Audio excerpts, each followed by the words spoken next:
Welcome to LifeBlood. This is George G, and the time is right. Welcome to today's guest, strong and powerful Tanya Taylor. Tanya, are you ready to do this? Yes, I am ready. All right, let's go. Tanya is a CPA and MBA. She spent the last 23 years on Wall Street working with some of the largest investment banks and insurance companies. As an undocumented immigrant, she arrived in the United States at the age of 16. She committed to changing her life. Now she's passionately helping others achieve financial independence. Tanya, excited to have you on. Tell us a little about your personal life, some more about your work, and why you do what you do. Absolutely. So as you mentioned, I was an undocumented immigrant way back when I came to America when I was 16. And that's because, we grew up in Jamaica. We were very poor, and my family saw that as an opportunity for me to migrate to America. I came on my own. And when I came, I just wanted to change my life. I wanted to change their lives. And I figured, one, getting an education was a good way. And then as I did that, so I went back to school, I got my accounting degree, and then I became a CPA and subsequently got my MBA in strategic management. So that was one, I guess you could call it, prong of me trying to build wealth. And the second prong was really learning how to build wealth. And I thought that was really important given where I came from, given where I wanted to go, not wanting to see my children live the way that we grew up, and then just wanting to help my family out of poverty. So I started learning wealth building at about 22. And I have kept up. I started an investment club, co-founded with a couple colleagues when I graduated college, so we could learn to invest in the stock market. And I also started a children's financial education club later on, because I wanted children to learn about finances, because nobody seemed to learn that in school. So that was really important to me from a personal perspective. And it's just been a lifelong hobby, which I have now transitioned into a business, which I'll talk about in a minute.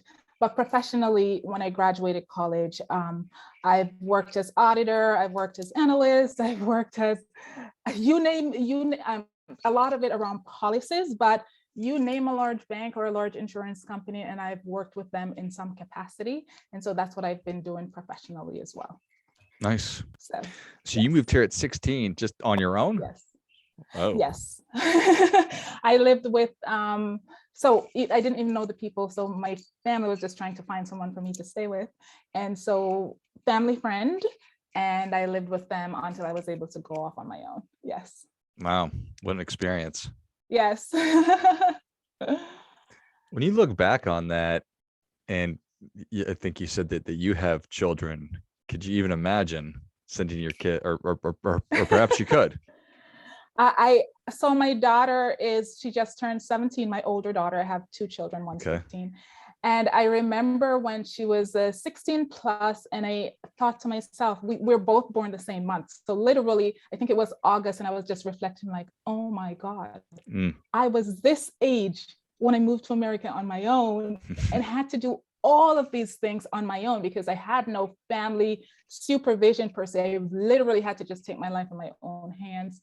And as much as my daughter is independent, bright, all of that, I cannot begin to imagine something like that. So yeah, I guess when I came, the only thing I could think of was, how am I going to change my life? I couldn't think about, oh my God, I'm only 16. I can't do this. So I guess perspectives. Yeah, it's such an immensely valuable thing. And it's interesting that your daughter is around the same age, and you're like, oh my goodness, how would that work out? But she'd probably figure it out just like you did. Yeah, she would. When put in the circumstance, I think that we all just, we're going to sink or swim. And if you want to swim, you're going to swim. Yeah. I appreciate that. Yeah. So, all right. So tell us about, I mean, obviously spending 20 plus years on Wall Street working with these massive financial companies and banks was really, really valuable. Your transition to doing what you're doing now, tell us a little bit about what it is that you're doing. Yes. So what I do now is, as I said, I had this passion for teaching personal finance. And one of the things that I've noticed over the years, even with many of my professional colleagues, is that we make a good salary. And even if we don't, we have no financial knowledge. and we have no savings for retirement, and we're in a lot of debt, and just basic things like one of my clients, I was talking to her, she joined the program and she said, I've worked on Wall Street my entire life, but I just always thought that investing in the stock market was for rich people. I just never even considered the thought of it. And so I want to change their mindset and change the narrative around what you want your life to look like in retirement. Because if as of right now, you don't even have a concrete plan for retirement, that's not good. A lot of us are in our 40s or 50s, and we still don't know what our retirement trajectory look like. And so my main focus is to help professionals ditch their bad debt and really start understanding how money work. And that comes across all the different spectrums. So the ones with negative credit, learning how to repair their credit, like that is actually possible. And it's not as hard as you think.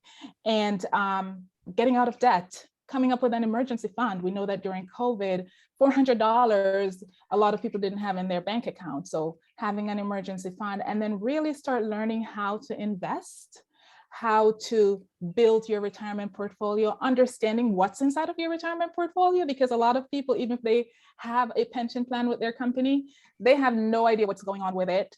I have another client who she's in her 30s and she has all of her retirement. She had all of her retirement in a 2% earning account. And it's just sort of like, if you consider the rule of 72, it's going to take you 36 years to double that money. Right. So how do you shift from that to really putting your money, investing it in a safe way so that you can start building wealth, not just for you, because one of the things that I also want to change for people is that they can actually build generational wealth, not just let the buck stop with them and not run out of money in retirement. So that's my goal in my program, to really help people to see that.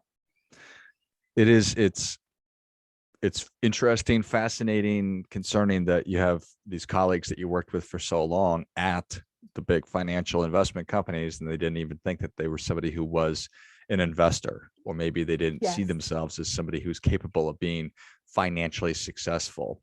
That mindset it's essential to get the right mindset, the right perspective, if you're going to be financially successful.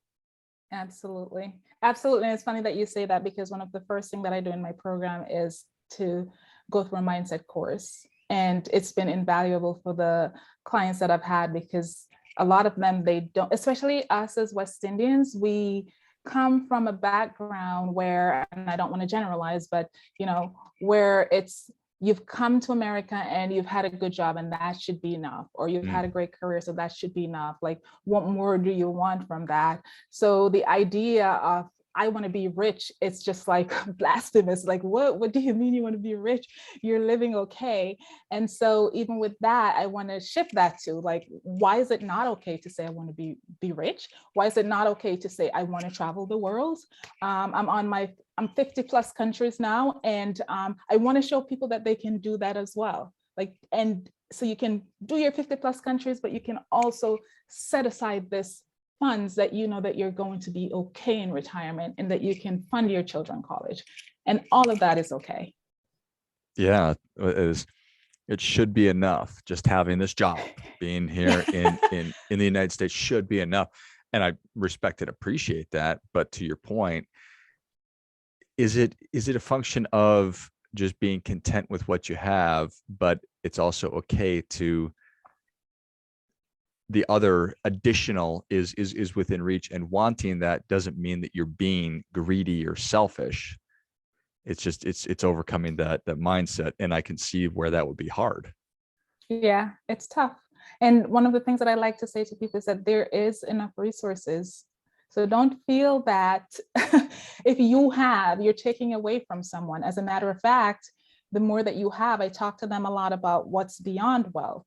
And if you have that you can give, now you can start impacting other lives. When if you don't have enough, there isn't much that you can do for others. So if you even just shift to start thinking that way, then that could drive you to just say, okay, maybe where I am is just not enough. Maybe if I do this X, I can start doing something else that could help others as well, and help me to live the lifestyle that I want. And it's okay to want to live a certain lifestyle. Like there's nothing wrong with that.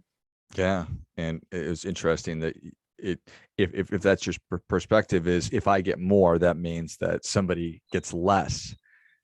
If that's what you believe to be true, then that's going to be a tough one to overcome. Yes. Yes. And a lot of people, that's what they think. And there's enough resources out there, and we all can share in that resources and help others to benefit as well. So ditch debt. I think that staying out of debt has got to be one of the most important financial things that we can do. And most of us Americans, and this was me for the majority of my 20s, using credit cards the wrong way and being in debt and just being stupid with money, even though I worked in personal finance. It's a trap that so many of us are falling into. Absolutely. And unfortunately, a lot of that comes down to, well, a couple of different things. One is like the lifestyle, right? We want to have a certain lifestyle. And because we want that lifestyle, but we also are not financially savvy. So we spend a lot without recognizing that if we keep taking with a credit card, right, and we're not paying it off, interest is going to catch up to us. Whether we want to believe it or not, is going to catch up to us. But I think that if you have a goal and you sort of align your spending with your goals, there are things that we're going to want to spend on regardless. And that's okay. I usually say to people, don't deprive yourself of the things that you love, but then identify the other things that you may be overspending on that you don't necessarily feel that it's in alignment with what you're doing, and cut back on those things. And but because we don't have that financial knowledge, we don't have that financial savvy, we don't think about, okay, what is the long-term implications of us using our credit card now? We get stuck in debt, and then the cycle just continues. And a great way to break that cycle is to start with a simple thing as a budget. But most people, if you do a poll, most people do not have a budget. And so they do not know what they have going out versus what they have coming in. And when that simple piece of the equation doesn't work, everything spirals out of control. So yeah, it's like a non-starter. yeah. So making sure that we have our head right, but it just strikes me that I feel like I would be greedy or asking too much if I had nice things, for just to make it really simple, yet I'm still living beyond my means and still consuming more than I'm earning, which I find to be, it's just it's a perfectly human thing that we engage in. Yeah, I mean, if you just look at just American, our consumption pattern, and just us individually, right? So when I came to this country, I was making $75 a week. And yes, it's way back when. I had a budget, but I was able to live on that $75. And so when I started making $200, I could have spent the whole $200, because it's very easy to see all these different things that you want to do. But one of the things that I always did was that I always try to live as if I was making the same income to the extent that I can, right? Because as life changes, your expenses are going to get higher. But I think one of the things, I read this book a very, very long time ago. I think it's The Intelligent Investor. I can't remember now. But I remember this whole concept of paying yourself first and paying yourself 20%. And I realized that I was doing that because I needed to save to go to college. I paid for college debt, so I didn't have any loans when I graduated college. So when the concept came alive to me, I was thinking, oh my God, I should continue to do this because this is actually something that works. And so when you automatically take that money and just send it off to somewhere and never think about it, and if you get a new job and you develop that habit of just taking money out of your paycheck, from people, it's their retirement plan that they use. But if you take an additional amount and just put it away, and then when you get a raise, instead of spending all of it and not getting to this pattern of spending all that you earn, it's an easy way to say, okay, I got a raise, I'm going to pretend like I didn't get a $10,000 raise or a $2,000 raise. I'm going to pretend like it's $1,000. And I'm going to take this other $1,000, if in this example it's $2,000, and I'm just going to put it away. And so instead of living this paycheck to paycheck cycle, we now have these funds that are being diverted elsewhere, that it's towards our savings, that we don't have to think about. Then we're going to think about it on the back end, because now we're going to learn how to make that money work for us so it can grow faster. But that's a great way to stop the cycle of continuously spending without putting anything away. Yeah, it's such a powerful thing. Such a powerful Yes. thing. And then also I love the thought on every time you receive an increase in compensation, instead of just putting it all towards lifestyle, we are going to maybe increase our lifestyle a little bit, but just put the majority of it away to just savings and priorities and things like that. So I appreciate that very much. And that's that. Yes. And I just want to correct myself on the book. It's The Richest Man in Babylon. It's not The Intelligent Investor. So yeah. Both are excellent must reads for both sure. Are. How do you think about when you're talking to somebody and helping them to get out of debt? How do we think about Hello. It's too funny. We were going to try to play that off here, Tanya, and then he actually came on camera here. So this is my friend Tanya. James, can you say hello? Hi. Hi, right. James. Now you need to let Tanya and I finish our conversation. This is the capybara. That is very beautiful. It's fantastic. This one is all right, buddy. You need to let us finish our conversation. Oh, now. Yes. Amazing. That's why we have editing. My younger daughter. That's why we have editing software. All right, buddy, close the door, please. Close the door, please. All right. How funny. Do you remember what thought you were sharing as my kid came in? You started to ask me a question about when I'm talking to my client, but you didn't get any further. Got it. That's where we'll pick up.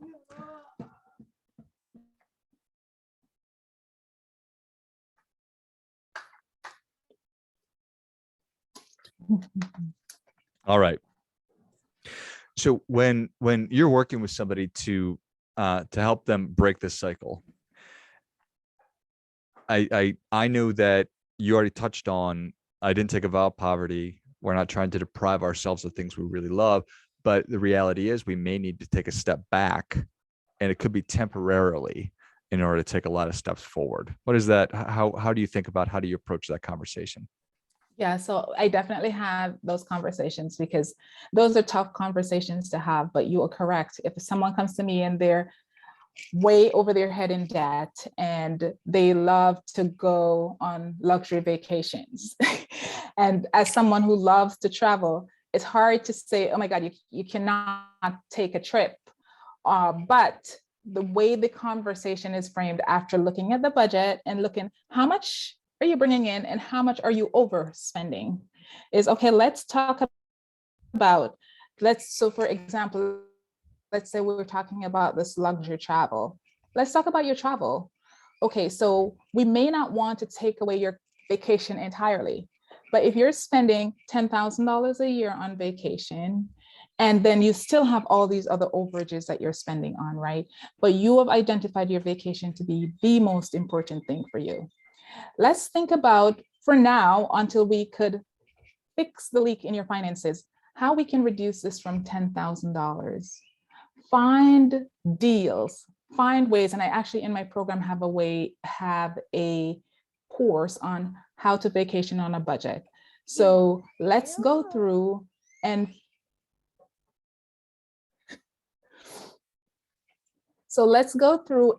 find those ways that you can still be able to travel. And maybe it's not going to be 5 vacation or even 3 vacation, maybe it's 1 vacation, but this year and possibly even next year, it's going to be a lower budget vacation, because we don't want to completely take that vacation away from you, because I feel that if someone has something that they really, really love and we take that away completely, then it disincentivizes them from doing whatever it is that I'm encouraging them to do. Yeah. So we're going to find a way to cut that so that you can still feel that you're taking your vacation, but it's not going to be the $10,000. Maybe this year it's going to be $2,000 or $3,000.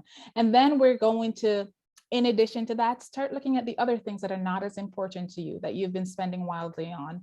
And we're going to start cutting those so that eventually we can increase your vacation budget back up. We're going to stop the bleeding. We're going to, especially if you're not saving, we're going to be working towards your emergency fund, because that's really, really critical. And figuring out how we pay your debt off while we're starting to invest as well. So we're looking at all the components, because if you're in your 40s and you're not investing, you don't have a retirement plan, and this is like real life scenario for clients, we're going to be tackling all of that, but we're going to be doing it in a very structured way, in a way that makes sense. And we are going to be cutting things until we're able to get it back to where you want it to be, to say, okay, I'm comfortable now putting away $10,000 for vacation because I have these things in place. So we come up with our roadmap, and that's sort of how, and then we work on our roadmap to make sure that it makes sense, because you got to test it to see if it's working and then tweak it as we go along. I love it. That makes sense. And I imagine that helps out a lot to say, okay, this is going to be temporary, but you can see here a year from now, 18 months from now, 24 months from now, we're going to be able to add these things back in because we're going to have gotten out of debt. We're going to be on track to meet and exceed those financial goals. So it is just temporary. I love it. Yes. Well, Tanya, that was a good one, but the people are ready for your difference making tip. What do you have for them?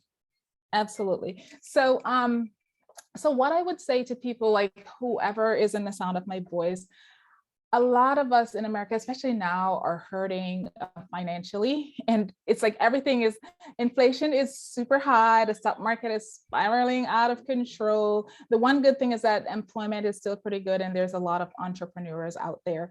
And I would say the difference making tip is that you've just got to find, and I'm just going to talk from a financial perspective because I am a financial coach, is that sit and take a look at your current financial situation and just pick one thing that you want to change in your finances and work at it. Come up with a plan. It could be a 1-week plan. It could be a 1-month plan. It could be a 1-year plan, but take baby steps towards it. And as you take those steps, write them down. Don't just say, I'm going to do it, because when you write it down and you can see it, it forces you to do the work. And then as you do the work, you will start seeing the changes. And if you're not seeing the changes, you'll know how to adjust and to tweak in order to be able to do that. And it doesn't matter where you are in your finances. This is something that you will be able to do. And once you start seeing that change, that will spur you on to make other changes as well. Well, I think that is great stuff. That definitely gets it. Come on. I think that's awesome advice. And I think it's such an easy step to skip that we need to actually write things down. Take out a pen, a piece of paper, and actually write down what it is you're trying to accomplish, because that does just really make it real. So I appreciate that. Well, Tanya, thank you so much for coming on. Where can people learn more about you? How can they engage with you? Absolutely. So they can find me at growyourwealth10x.com. That's my website. And they can find me on Instagram at the same site, at the same name, at growyourwealth10x.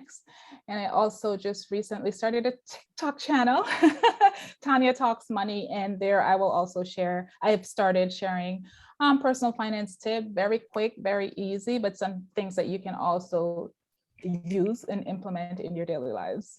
Love it. If you enjoyed this as much as I did, show Tanya your appreciation and share today's show with a friend who also appreciates good ideas. Go to growyourwealth10x.com and find her on social media. And I will list all those in the notes of the show. Thanks again, Tanya. Thank you so much. And until next time, keep fighting the good fight. We are all in this together.